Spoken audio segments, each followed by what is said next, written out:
Hello my dear students, आज हम आपको बताएंगे जो सीड टेक्नोलॉजी सब्जेक्ट है बीएसटीजी सेकेंड सेमेस्टर में इसका जो एग्ज़ाम होने वाले हैं इसके लिए बहुत ही इंपॉर्टेंट ऑब्जेक्टिव क्वेश्चन है।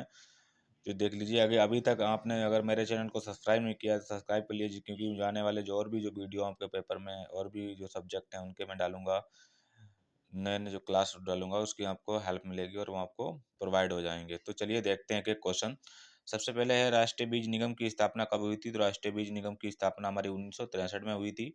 बीज प्रौद्योगिकी के जो जनक हैं, सीड टेक्नोलॉजी के जो जनक हैं, डॉक्टर बद्री नारायण बरवाले हैं। ठीक है, कौन है? डॉक्टर बद्री नारायण बरवाले हैं। सीड एक्ट कब पारित हुआ था? 1966 में सीड एक्ट आया था। बीजों के जीवित बने रहने और अंकुरित रहने की क्षमता क्या कहते हैं? तो बीज ओज कहते हैं इसको। ठीक है, बीजों के जीवित बने रहने और अंकुरित रहने की जो क्षमता होती है उसे हम बीज ओज बोलते हैं। इसी कारण बीज जीवित बना रहता है और बीज अंकुरित होता है। मक्का उन्नयन परियोजना किस सन में प्रारंभ हुई थी? तो 1957 में प्रारंभ हुई थी। IARI कहाँ स्थित है? तो हमारा नई दिल्ली में स्थित है। कृषि में सुधार है तो रॉयल कमीशन की स्थापना कब हुई थी? तो 1971 को हुई थी। बीज नियंत्रण आदेश कब जारी किया गया था? 1983 में जारी किया गया। कृषक अधिकार संरक्षण अधिनियम कब लागू हुआ? 2001 में लागू हुआ। तराई बीज विकास की निगम की स्थापना कब हुई? 27 फरवरी 1969 को हुई। एक बीज फल है तो गेहूं, मक्का, धान आदि ये सब क्या है? एक बीज फल हैं। जनन विधि के आधार पर बीज कितने प्रकार के होते हैं? तो जनन विधि के आधार पर बीज दो प्रकार के होते हैं। इसके बाद है, आयु काल के आधार पर कितने प्रकार के बीज होते हैं? तो तीन प्रकार के बीज होते हैं। आयु काल में बीजों के बांटने का सन है 1908 में आयु काल के आधार पर बीजों को बांटा गया।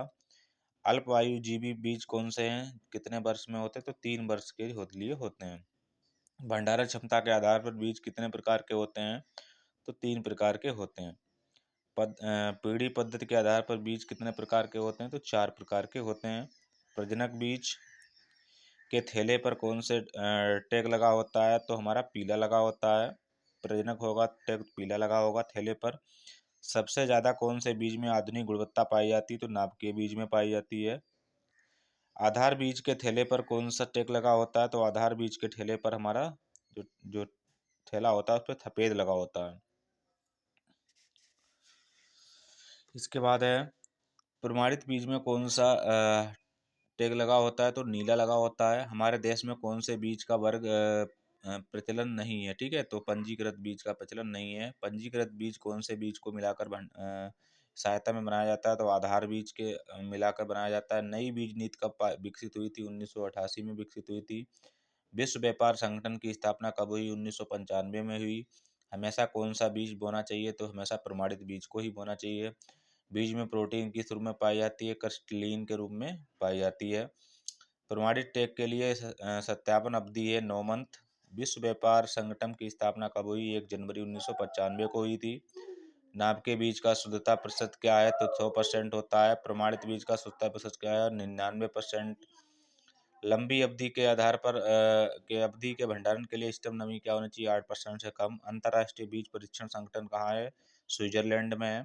राष्ट्रीय बीज अनुसंधान एवं प्रशिक्षण सेंटर कहाँ स्थित है? वाराणसी में स्थित है। अंकुरित बीजों में शर्करा का कौन सा रूप होता है? तो मेल्टोज होता है। सत्य बीज के बेग पर टैग लगा होता है सफेद। बीज की आंतरिक झिल्लीदार संरचना को क्या कहते हैं? तो टेगमेन कहते हैं। कृषि का मूल निवेश क्या है? तो बीज है। बीज बिल कब आया था? 2004 में आया था। एक मार्ग की केंद्रीय प्रयोगशाला स्थित है नागपुर में।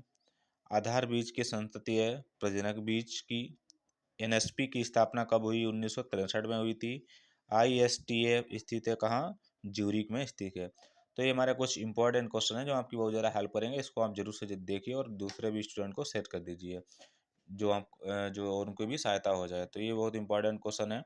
ठीक है, ये मेरा पहला ये वीडियो है जिसको आप शेयर कर दीजिए।